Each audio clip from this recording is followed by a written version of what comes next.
ko, no? Kasi wala akong takpan maka-istorya. Dahil, pwede po, sige, wala na nanay. Makiki-istorya akong takpain. Dahil, pero nalaanan. Kaya pinagkamali kami. Ako po ba, nakaupay dito nga balay nanay? Tuwan po kasi ako po yung Talia. Tapos, may agent po kasi nga nagbaligyahaam. Ang Talia ko nga po kasi nga nagbaligya na ito abroad na. Yung po mga anak na Canada po. Saka last year pa po kasi kami nagbayad na iya. Yaadi ka nga iyo to, makahin ng balay. Okay, gagamitin akong takpan. Kaparin na doon yung mga gagamitin ng balay. Asya ka makikistorya sana kung takpan ko sa mga balak. Bulihin. Wala po ba ipang pag-istorya nila?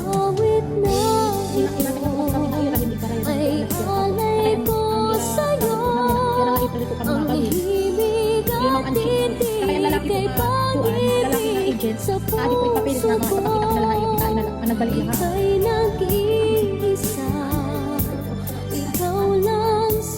Kitain na lang po didi ang papel. Naghatag na kasi kami ngayon. Sabi ko kasi na, yan ang ipin.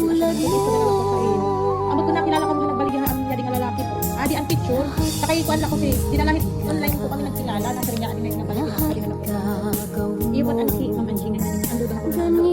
Kita ito yung papel ko ano. Adi ko yung papeles para kita ko yung among minayad ko nga kuan. Mga resibo. Kita ito lang.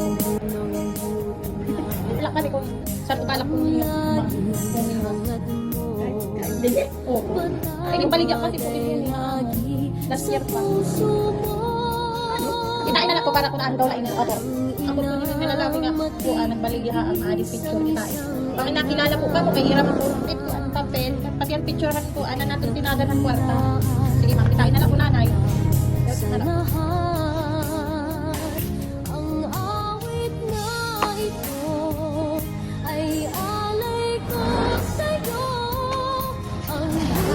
Nakilala ko kamo yung lalaki ng baligya. Adi ang picture. Ang papeles kita na titik na niyo. Balit. Dahil ikaw ang aking mata sa tuwing mundo'y nag-iibang dahilan ng aking paghinga. Kaya huwag mag-alala, ipikit ang iyong matatana. Pahinga muna, ako nang bahala. Labis pa sa labis ang iyong nagawa, mama.